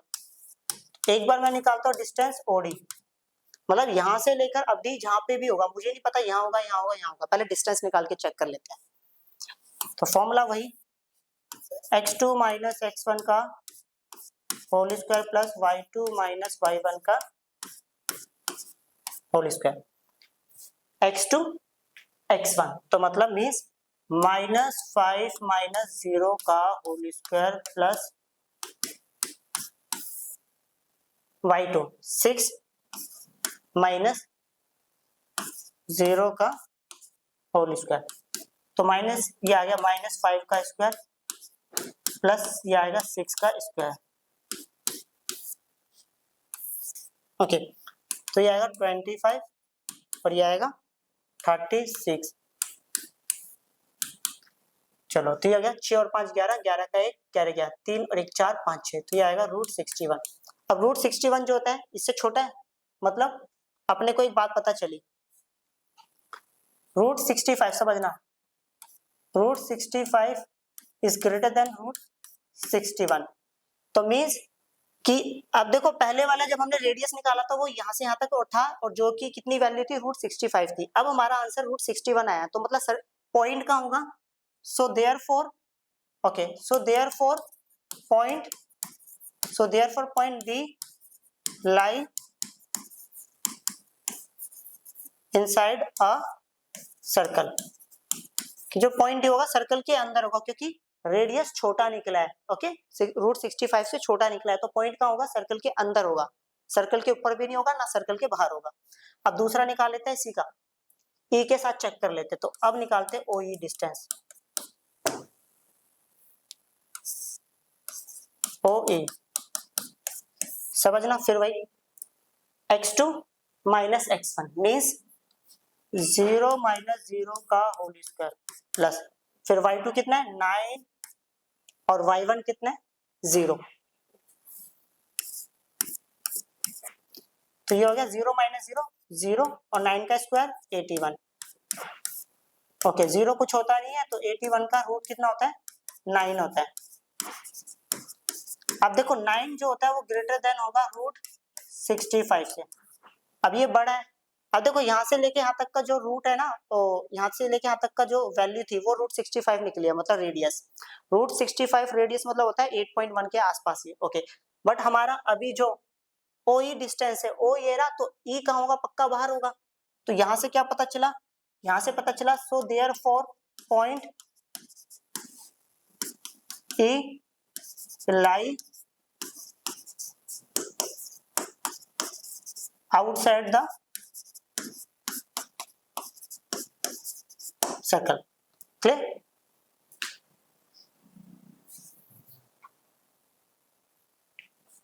अब करते हैं नेक्स्ट प्रॉब्लम। ये क्वेश्चन है हमारे सामने। The midpoint of a side of a triangle ABC are points D, E and F. Given that the coordinate of D, E and F are here, okay, respectively, find the coordinates of ABC। तो हमें ABC के coordinate निकालना है। तो समझना इन्होंने क्या बोला है क्वेश्चन में। इन्होंने बोला है कि भाई हमारे पास एक ट्राइंगल है, समझते हैं। ओके ए बी सी उसके कोऑर्डिनेट है वर्टिसेस के। इन्होंने बोला है ओके जो इसके मिड पॉइंट है, ए बी वाली साइड का मिड पॉइंट जो है डी है, बी सी वाली साइड का ई और ए सी वाली साइड का ई। ओके इन्होंने बोला the mid point of a side of a triangle A B C are points D E and F. यहाँ पे एफ के बाद एक वर्ड लिखना था इनको रेस्पेक्टिवली, मींस ए बी वाली साइड का मिड पॉइंट डी है, बी सी वाली साइड का ई और इस वाली साइड का एफ। गलती होगी सॉरी। तो अगर डी ए बी का मिड पॉइंट है तो ये दोनों पार्ट क्या होंगे बराबर, ई इसका मिड पॉइंट है तो ये दोनों पार्ट बराबर, एफ इसका मिड पॉइंट है तो ये दोनों पार्ट बराबर। क्लियर। चलो अब हमें यहाँ पे कोऑर्डिनेट भी दिए हुए हैं, डी के दिए हुए हैं 5,1 6,5 ओके और एफ के मिड पॉइंट है 0,3। तो यहाँ लिख देते हैं इसको 0,3। एक बार चेक कर लेते हैं 5,1 6.5 0,3। ओके तो ए के कोऑर्डिनेट को मैंने लेट कर लिया x1 y1, इसको ले लिया x2 y2, इसको ले लिया x3 y3। क्लियर। तो समझते हैं, देखो पहले इसकी बात करते हैं। D डिवाइड्स AB इन इक्वल रेशियो। डी जो है AB को इक्वल रेशियो में डिवाइड कर रहे हैं, तो D कोऑर्डिनेट निकालने का फॉर्मूला क्या होगा, x1 plus x2 divide by 2 y1 plus y2 divide by 2। तो ये हो गया D is equal to x1 x2। अच्छा यही होगा। ओके अब एक छोटी सी बात समझना। नाउ ये D का x कोऑर्डिनेट है, ये D का y कोऑर्डिनेट है। तो D का x कोऑर्डिनेट किसके बराबर होगा, x कोऑर्डिनेट के मींस 5 इज इक्वल टू होगा x plus 2 divide by 2। y coordinate बराबर होगा y के means y1 plus y2 divide by 2 is equal to कितना हो गया 1। क्रॉस मल्टीप्लाई करेंगे तो 10 इज इक्वल टू में x1 प्लस x2, तो y1 plus y2 is equal to में 2 हो गया। इसको यहीं पर ही छोड़ देते हैं। ओके अब बारी इसकी, E is the mid point of, E जो है किसका मिड पॉइंट है, BC। ओके तो E के कोऑर्डिनेट निकालने का फॉर्मूला ये प्लस ये मतलब x2 plus x3 divide by 2 y2 plus y3 divide by 2। समझना ये E का x कोऑर्डिनेट, ये E का y कोऑर्डिनेट। तो E का x कोऑर्डिनेट किसके बराबर होगा, x कोऑर्डिनेट के बराबर होगा। तो मींस ये होगा, नाउ यहाँ पे लिख देते हैं, तो x2 plus x3 divided by 2 is equal to कितना होगा 6, y2 plus y3 divided by 2 is equal to कितना होगा 5। ओके तो ये हो गया x2 plus x3 is equal to में कितना हो गया 12। यहाँ पर हो गया y2 plus y3 is equal to में हो गया 10। ओके, यही काम इसके साथ भी कर लेते हैं। f is the mid point of, f जो है क्या है, f is the mid point of AC। तो f के कोऑर्डिनेट निकालने का फॉर्मूला ये प्लस ये means x1 plus x2 divided by x1 plus x3 divided by 2 comma y1 plus y3 divided by 2। Okay, now f का x coordinate बराबर होगा x coordinate के means 0 is equal to x1 plus x3 divided by 2 और 3 जो होगा वो बराबर होगा y1 plus y3 divide by 2।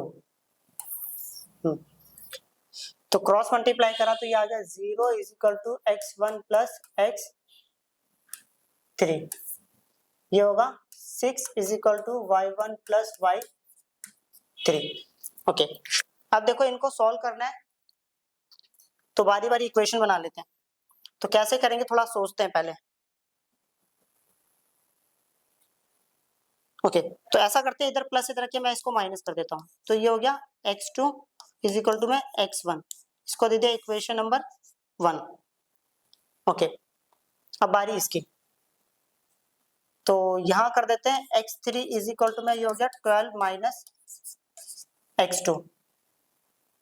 Okay, equation number 2 लिख दिया इसको। ओके, और इसको ले लिया इक्वेशन नंबर 3। तो यहां लिख देते हैं put the value of equation first and second in equation third. Equation first की वैल्यू को उठाएंगे और सेकंड को उठाएंगे, इक्वेशन नंबर थर्ड में रखेंगे। पहले इक्वेशन 1 में क्या सीखा, जहां पर भी x1 लिखा होगा वहां पे हम लिखेंगे 10 माइनस x2।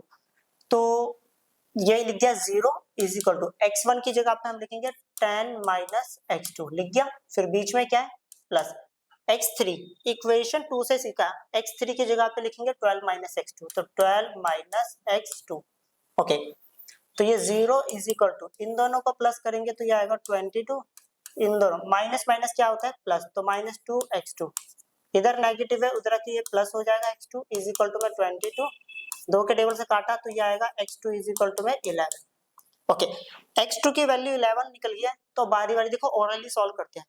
x2 को उठाया यहाँ रखते हैं, पहले 11 रखे, 12 माइनस 11 तो कितना निकल गया, x3 की वैल्यू निकल गई 1। ओके, 1 आ जाएगा ना, 12 में से 11 गया। अब यहाँ पर भी देखते हैं। ओके, अब देखो x2 की वैल्यू हमारे पास 11 है, तो 10 माइनस 11, तो x1 जो होगा वो होगा -1, 10 माइनस 11 -1 आ गया। क्लियर, चलो ये x1 x2 और x3 ये निकल गया। अब बारी है y की, तो समझते हैं y को कैसे निकालें। 3 इक्वेशन नंबर डाल चुका था, चौथा डालेंगे, अब देखना। तो ये मैंने लिख दिया y1 इज इक्वल टू में 2 minus y2, equation number 4। Okay, इसको लिख देते हैं y3 इज इक्वल टू में 10 माइनस y2, इक्वेशन नंबर 5।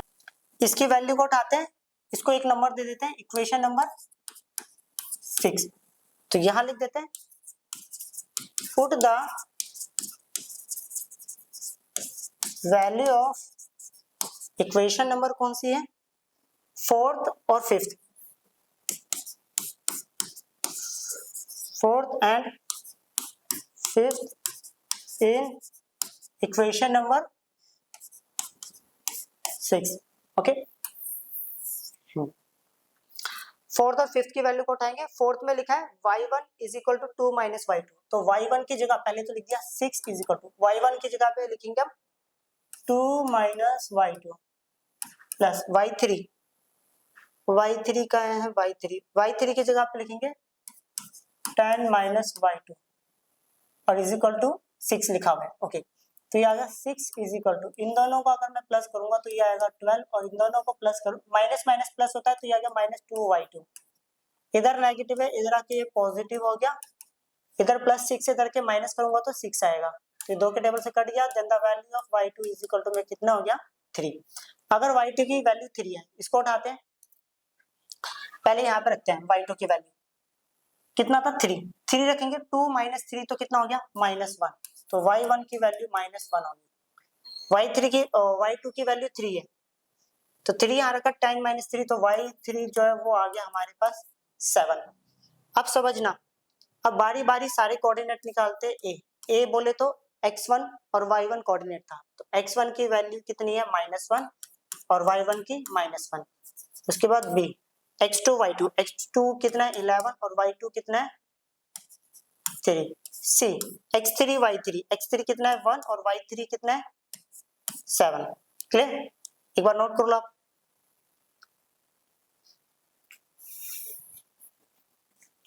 अब करते हैं नेक्स्ट प्रॉब्लम। ये क्वेश्चन है हमारे सामने, समझना अच्छे से। A city has 2 main roads which crosses each other at the centre of the city.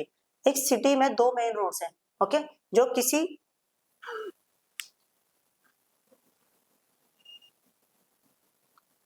किसी सिटी को 2 बराबर पार्टों में डिवाइड कर रही है। ओके, लिखा है ना, a city has 2 main roads which crosses each other at the centre of city. Okay, city के सेंटर से 2 बराबर पार्टों में डिवाइड कर रही है। These 2 roads are along the north south, okay, north south ns direction and east west direction. All the other street of the city runs parallel to these roads are 200 meter apart. There are 10 street in each direction. देखो अब simple शब्दों में समझाता हूँ।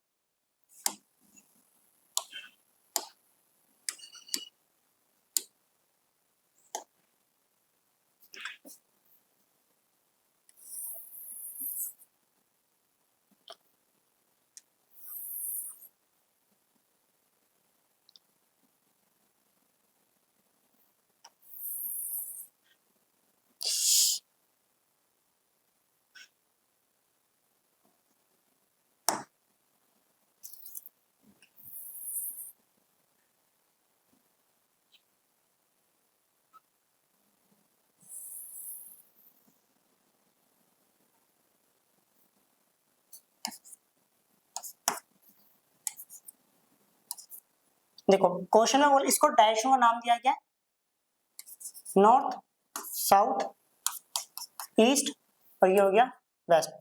अब question में ये बोला गया है हमारे पास 2 मेन रोड्स हैं, इन मेन रोड्स को क्या किया गया है, इन मेन रोड्स के पैरेलल, ओके, इन मेन रोड्स के पैरेलल हमारे पास क्या है, दोनों तरफ ईच डायरेक्शन में दोनों तरफ 10 स्ट्रीट्स है, मतलब इन्हीं के पैरेलल, तो 5 स्ट्रीट यहाँ हो गई और 5 स्ट्रीट यहाँ होगी, या बोल सकते हैं 5 स्ट्रीट ऊपर और 5 स्ट्रीट नीचे। तो उसको भी हम किसी दूसरे तरीके से समझते हैं।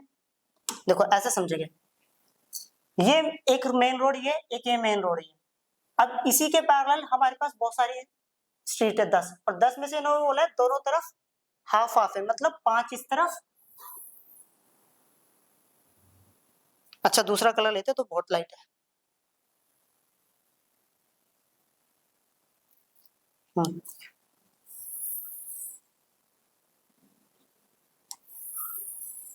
दो 3 4 5 और 5 इस तरफ होगी, एक हर मेन रोड के पैरेलल में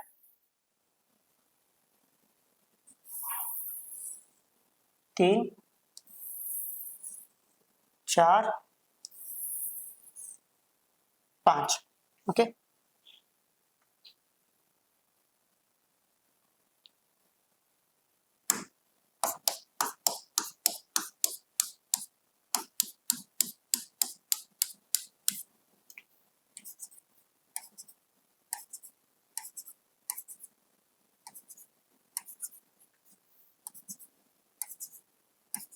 आप समझते हैं, क्लियर। अब एक और डायरेक्शन बची है, देखो 5 इस तरफ हो गया, 5 उस तरफ, टोटल 10 स्ट्रेट थी, तो 5 ऊपर भी तो सकती है और 5 नीचे भी। तो उसके लिए दूसरा कलर ले लेते हैं, हम लेते हैं ये वाला,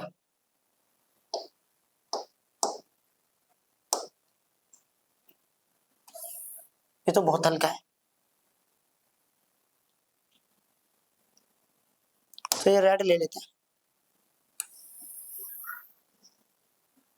1 2 3 4, अब जगह नहीं है तो थोड़ा यहाँ ले लेते हैं ना, ऐसे इस टाइप से। 5 1 2 3 4 5।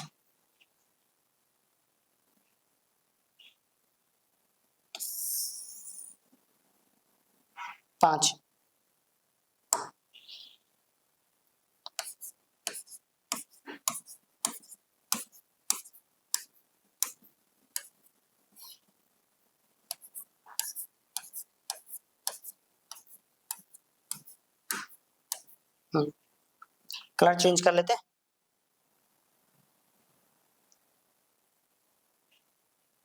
ये ले लेते हैं। चलो अब समझते हैं क्वेश्चन। ये बना दिया, ओके। दोबारा समझते हैं। ये दो हमारे पास मेन रोड्स हैं, इसके पैरेलल में 5 इस तरफ और 5 उस तरफ, ओके। क्या है? स्ट्रीट्स हैं, ओके। देखो यहाँ पे लिखा था all the other streets of the city run parallel to this roads and are 200 metre apart. इनके बीच का जो गैप है सिटीज का, that is called 200 metre. 200 metre 200 metre 200 metre 200 metre, okay. उस तरफ भी, ऊपर भी और नीचे भी। पहले पॉइंट में देखते क्या बोला गया है। Using 1 centimetre is equal to 200 metre. 1 centimetre को 200 मीटर लेना है, तो स्केल मैंने क्या ले लिया, स्केल ले लिया भाई 1 centimetre is equal to 200 M. मतलब आप ऐसे समझिए, दैट इज कॉल्ड 1 सेंटीमीटर, और ये किसके बराबर होगा, 200 मीटर के। क्लियर? सबको पता है, छोटी सी बात, क्लियर, ओके।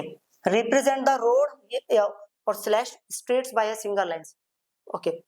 रोड्स देखो ये तो हो गए मेन रोड्स, और ये क्या होगी, रेड और ब्लू वाली लाइंस में स्ट्रीट। क्लियर? ये हमने रिप्रेजेंट कर दिया, मतलब पहला पॉइंट हमारा हो चुका है। अब बारी दूसरे की। There are street intersecting in the model, okay.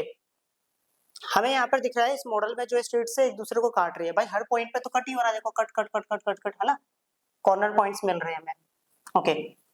Each intersection is formed by 2 streets. Her intersection कैसे बन रहा है समझना, one running in the north south direction. इनमें से जो भी पॉइंट मिल रहा है वो कैसे मिल रहा है, एक नॉर्थ साउथ डायरेक्शन की वजह से मिल रहा है, and other in east west direction, और दूसरा ईस्ट वेस्ट डायरेक्शन की वजह से, ओके। अब क्या मिल रहा है वो भी समझाऊंगा। Each street intersection is referred to in the following manner. If the second street running in the north west direction. अब देखो नॉर्थ वेस्ट डायरेक्शन में चल रहा है मैं, अब नॉर्थ वेस्ट डायरेक्शन का है, नॉर्थ वेस्ट, अच्छा क्या लिखा था, east west, sorry east west direction में। ईस्ट वेस्ट डायरेक्शन में कितना है, इफ द सेकंड, देखो सेकंड स्ट्रीट में चल रहा है नॉर्थ साउथ डायरेक्शन में। अब second street north south direction, तो ये सेकंड स्ट्रीट हो गया, इसमें चल रहा है नॉर्थ साउथ डायरेक्शन में। तो मैं कलर से बताता हूँ दूसरा लेकर, तो यहां से ये वाला लेते हैं कलर। तो नॉर्थ साउथ डायरेक्शन या तो ऊपर है, देखो नॉर्थ ऊपर है या साउथ नीचे, तो हमने नॉर्थ साउथ डायरेक्शन में यहाँ चले गया ना सेकंड स्ट्रीट में, ओके। समझना आगे। And fifth street in east west direction. अब ईस्ट यहाँ पर है, वेस्ट यहाँ, तो मतलब मैं इस तरफ चल रहा हूँ। अब ईस्ट वेस्ट डायरेक्शन में क्या कितना चले, फिफ्थ स्ट्रीट। तो आप ऐसा समझना, ये 1 ये 2 ये 0 ये 1 2 3 4 और ये 5, तो यहां से कितना चले हम, ओके। ईस्ट वेस्ट बोले ना, फिफ्थ स्ट्रीट 5वीं लाइन में, तो यहां से इतना चले और यहां से चले ये, तो हमें ये पॉइंट मिल गया। क्या पॉइंट मिल गया, तो हमें पॉइंट मिला है 2,5, तो हमें पॉइंट मिला, इस पॉइंट का नाम दे जो भी है 2,5 मिल गया, ओके। नाम नहीं दिया मैंने कुछ, तो इन्होंने बोला है देखो हमें जो पॉइंट मिलेगा 2,5 मिलेगा, क्लियर। अब पहले पॉइंट में क्या बोला गया है समझना, how many street intersection can be refer to as 4,3।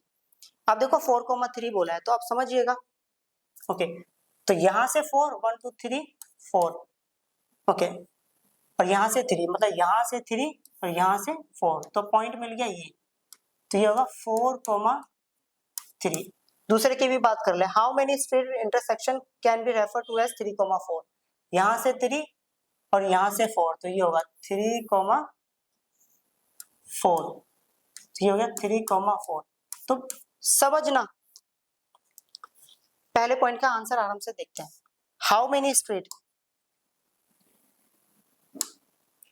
देखो, how many street intersection can be referred as 4,3, ऐसी कितनी स्ट्रीट इंटरसेक्शन है जो कि हमारा 4,3 पर है। तो भाई 4,3 पॉइंट सिर्फ एक ही तरफ बनेगा, यहाँ पर कहीं और बन सकता है 4,3, यहाँ बनेगा नहीं, यहाँ पे नेगेटिव आएगा, यहाँ बनेगा नहीं, यहाँ पे दोनों नेगेटिव, यहाँ बनेगा नहीं, यहाँ पे एक नेगेटिव एक पॉजिटिव आएगा। तो 4,3 सिर्फ एक ही ओके मोहल्ले की, मतलब एक ही स्ट्रीट के कॉर्नर्स को रिप्रेजेंट कर रहा है। तो हम क्या लिखेंगे, इन्होंने पूछा था कि हाउ मेनी स्ट्रीट, ऐसे कितने स्ट्रीट्स है जो कि इस पॉइंट्स को रिप्रेजेंट करेंगे, तो कितने, ओनली 1, या जिसको दूसरे शब्दों में बोलते हैं यूनिक। अब दूसरे का आंसर भी यही होगा, भाई ये पॉइंट भी तो सिर्फ एक ही जगह बनेगा, कहीं और तो बन नहीं सकता। ये पॉइंट 3,4 कुछ और बन सकता है, -3,4। अब -3,4 और 3,4 सेम जगह पर नहीं होते हैं, तो इसका मतलब ये सिर्फ और सिर्फ एक ही स्ट्रीट बनाएंगे ना। हाउ मेनी स्ट्रीट इंटरसेक्शन, इनका कितना स्ट्रीट इंटरसेक्शन होगा, सिर्फ और सिर्फ एक ही स्ट्रीट इंटरसेक्शन होगा, ओनली 1। दूसरे शब्दों में क्या बोलते हैं, यूनिक। क्लियर।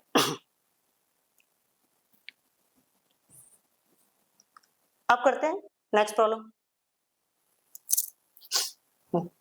यह है क्वेश्चन नंबर 15। एक computer graphics program displays images on a rectangular screen. Okay, एक जो कंप्यूटर का ग्राफिक है ना, वो इमेजेस को एक रेक्टेंगुलर स्क्रीन में डिस्प्ले कर रहा है। Whose coordinate system has the origin at the bottom left corner. Okay, नीचे वाले लेफ्ट कॉर्नर पर, मतलब ओरिजिन जो है ना, ऐसा करते हैं हम, इसको ले लेते हैं, तो कलर चेंज कर लेते हैं।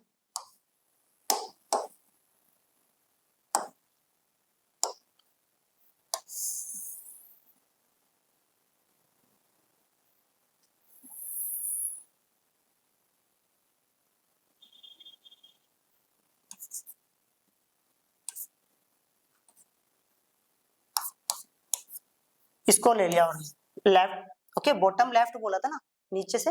ओके, आगे बढ़ते हैं। The screen is 800 pixel wide. जो स्क्रीन की चौड़ाई है ना, वो 800 पिक्सल वाइड है, और 600 कितनी है, पिक्सल। चौड़ाई 800, देखो चौड़ाई जो थी ना, ये वाइड ले लेते हैं, और ये क्या ले लेते हैं, हाइट।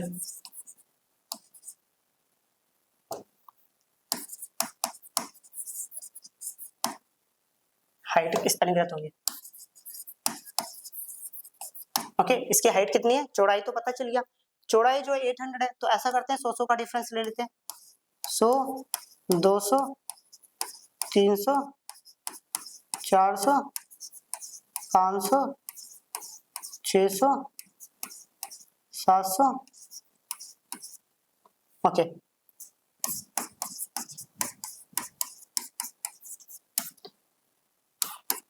हाइट इन पिक्सल में दिखाया गया है सारा डेटा ना, ओके। और हाइट कितनी थी, 600 कुछ दिखाया गया था, कहाँ गया, हाँ 600। तो 1 2 3 4 5 और 6, 600, 500, 400,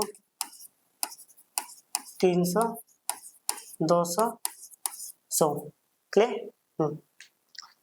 तो ये हमारा क्या बन गया, पूरा स्क्रीन बन गया है।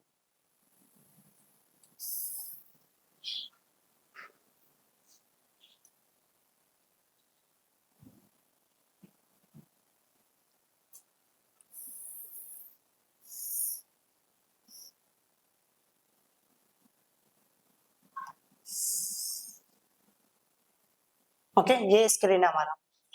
अब समझते हैं आगे। A circular icon of radius, एक सर्कल की शेप का आइकन है, okay. A circular icon of radius 80 pixel is drawn with its centre at the point, okay, A 100, 150. Another circular icon of radius 100 pixel is drawn within its center at the point whose, मतलब सीधी बात है, circle की shape के कुछ icon बनाने हैं इस screen पे जिनका कोऑर्डिनेट हमें दिया हुआ है. क्लियर. रेडियस दे रखा है 80 सेंटीमीटर. ओके, पॉइंट दे रखा है ए. तो पहले इस कोऑर्डिनेट को शो करते हैं. x कितना है 100. ओके, तो x 100 हो गया और y कितना है 150. तो ये पॉइंट ये एग्जैक्टली यहाँ आएगा. ओके, अब रेडियस 80 पिक्सल है. तो एक बात समझना, देखो यहाँ से लेके यहाँ तक का डिस्टेंस 100 है. तो हमें जो भी सर्कल बनाना है वो इस लाइन से, मतलब y एक्सिस से टच नहीं होना चाहिए, क्योंकि रेडियस 80 सेंटीमीटर है. तो छोटा सा सर्कल बना देते हैं ना.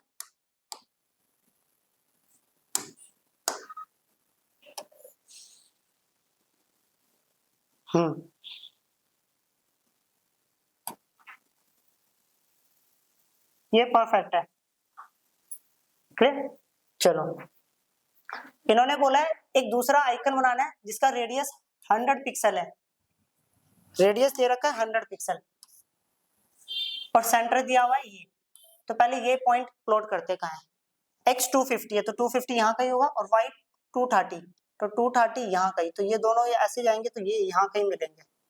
Okay, clear. अब इनका रेडियस कितना है. रेडियस दिया हुआ है 100 पिक्सल. अब 100 पिक्सल का अगर मैं सर्कल ड्रॉ करूंगा, आप घर पे करके देख लेना. Okay, radius 100. ओके, 100 पिक्सल ले लेना. तो 100 पिक्सल मतलब समझ गया आगे ना, 1 सेंटीमीटर. 1 सेंटीमीटर ड्रॉ करके एक सर्कल लोगे, 1 सेंटीमीटर मेजर करके एक सर्कल लोगे, तो कैसा बनेगा वो समझा रहा हूं.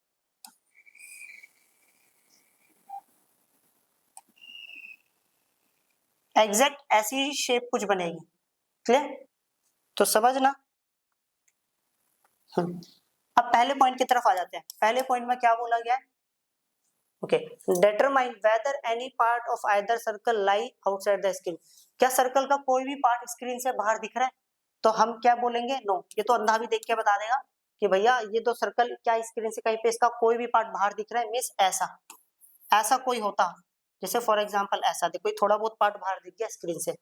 ओके, तो ये गलत हो गया. ओके, चलो सेकंड पॉइंट. सेकंड में बोला है weather to circles intersect each other. क्या ये दोनों सर्कल एक दूसरे को इंटरसेक्ट कर रहे हैं. तो हम बोलेंगे यस, ये दो पॉइंट पे इंटरसेक्ट कर रहे हैं. ओके, तो हम लिखेंगे क्या, यस. क्लियर. अब करते हैं नेक्स्ट प्रॉब्लम. ये क्वेश्चन नंबर है हमारे पास 16. इसमें लिखा है plot the point A B C and D. ये सारे पॉइंट्स को प्लॉट करना है in the coordinate plane. Okay, तो करते हैं, इसको प्लॉट करते हैं.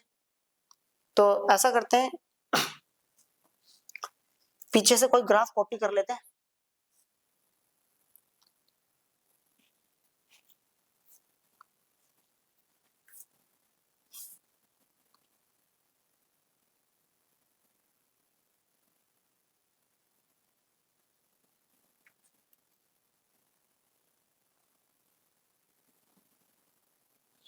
नहीं हो रहा,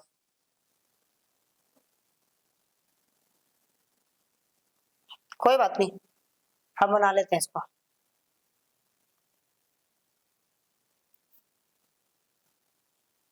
कोई बात नहीं, हम इसको बना लेते हैं. चलो, अब इन पॉइंट्स को प्लॉट करेंगे A B C D.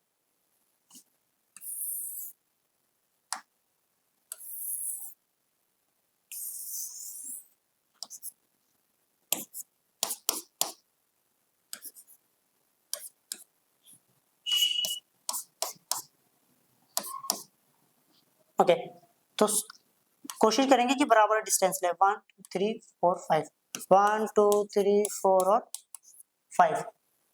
Okay, 1 2 3, 1 2 3, 1 2 3. Okay, पहला पॉइंट ए x2 है और y कितना है 1. x2 y1, तो यहाँ आ गया a x2 और y1.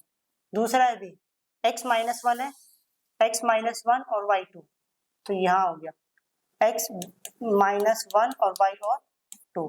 तीसरा पॉइंट x कितना है -2, x कितना -2 और y कितना -1, तो यहाँ हो गया. तो ये हो गया c x -2 और y -1. ओके, चौथा है d डी एक्स कितना है 1 और वाई कितना है -2, तो एक्स कितना है 1 और वाई कितना है -2, तो ये यहाँ कहीं हो गया। ओके, तो एक्स हो गया डी 1, -2, तो इसको कर दिया हमने ज्वाइन।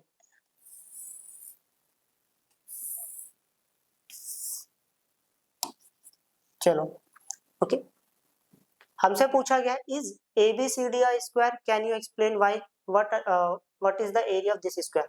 हमसे पूछा गया है क्या ये स्क्वायर है। ओके, स्क्वायर है या नहीं वो तो हमें पहले ये बताना है। तो पहले क्या करेंगे, देखो स्क्वायर बताने के लिए हमें क्या करना है, 6 बार सारी साइड का डिस्टेंस निकाल लेते और इसके डायगोनल्स का डिस्टेंस। तो कैसे करना है, तो उसके लिए सबसे पहले मैं निकालो डिस्टेंस ऑफ AB। फॉर्मूला हमने सीखा है x2 माइनस x1 का whole square plus y2 minus y1 का होल स्क्वायर। क्लियर, किसकी बात हो रही है, A और B, x1 y1 x2 y2। तो x2 माइनस मीन्स -1 -2 का होल स्क्वायर, y2 y1 2 -1 का होल स्क्वायर। ओके, तो ये हो गया -3 का स्क्वायर प्लस ये हो गया 1 का स्क्वायर, तो ये हो गया 9 + 1, तो ये हो गया √10 यूनिट। ए बी निकाल दिया, अब बारी है BC की, यही फॉर्मूला लगाएंगे। ओके, फॉर्मूला देखना, BOC x2 minus x1 means -2 minus -1 plus y2 minus y1 y2 minus y1 का स्क्वायर, तो ये हो गया -2 + 1 का स्क्वायर और ये हो गया -3 का स्क्वायर, तो -1 का स्क्वायर प्लस -3 का स्क्वायर, तो ये हो गया -1 का स्क्वायर 1 और 3 का स्क्वायर 9, तो कितना हो गया √10 यूनिट। ओके, BC हो गया, अब बारी है CD की। Okay, COD। Okay, x1 y1 x2 y2, तो x2 माइनस x1, तो ये आ गया -2 प्लस y2 माइनस y1, तो y2 कितना है -2 माइनस -1,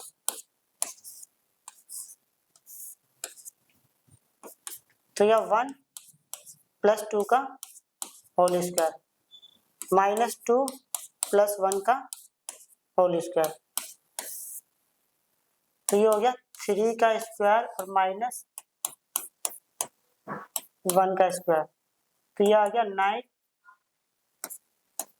+ 1, तो कितना हो गया √10 यूनिट। CD हो गया और फिर आ गया AD।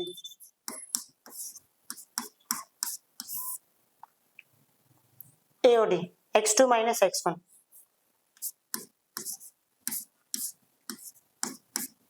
y2 minus y1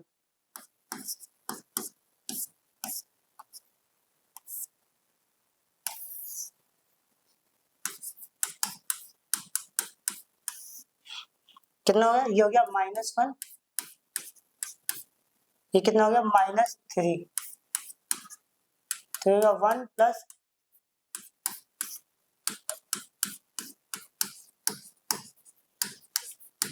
okay. अब बारी है AC की डिस्टेंस की, मतलब डायगोनल की, x1 y1 x2 y2, तो x2 कितना है -2 means x2 minus x1 y2 minus y1 means -1 -1 का स्क्वायर, तो ये हो गया -4 का स्क्वायर प्लस -2 का स्क्वायर, तो ये हो गया 16 + 4, तो ये हो गया √20 यूनिट। अब बारी है डायगोनल BD की, x2 y2 x1 y1, तो x2 1 minus -1 plus y2 minus y1 -2 minus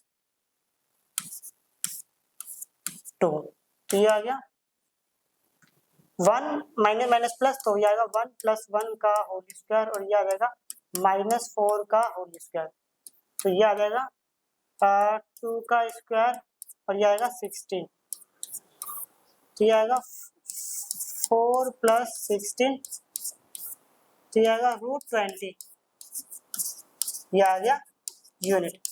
अब एक छोटी सी बात समझिए, देखो अपने को यहाँ पे क्या पता चला, अपन लोगों को यहाँ पे पता चला कि भाई इसका जो साइड है AB = BC = CD = में AD, सारी साइडें बराबर है। अगर मैं डायगोनल की बात करूँ तो डायगोनल भी बराबर है, तो AC = BD। अगर किसी फिगर की सारी साइड और सारे डायगोनल्स बराबर होते हैं तो वो फिगर क्या होता है, स्क्वायर होता है। तो मैं लिख सकता हूँ therefore ABCD is a square. अच्छा, ये स्क्वायर तो निकल गया, ओके। उसके बाद पूछा था कि इसका एरिया निकालना है। अब एरिया की बात करें तो एरिया होता है साइड इंटू साइड, तो साइड इंटू साइड बोले तो साइड का स्क्वायर बोलते थे, ओके। साइड इंटू साइड बोले साइड का स्क्वायर। अब साइड थी कितनी अपने पास, √10 थी, √10 का स्क्वायर, स्क्वायर से रूट कटा, फाइनली कितना आ गया 10 स्क्वायर यूनिट। एक बार नोट कर लो।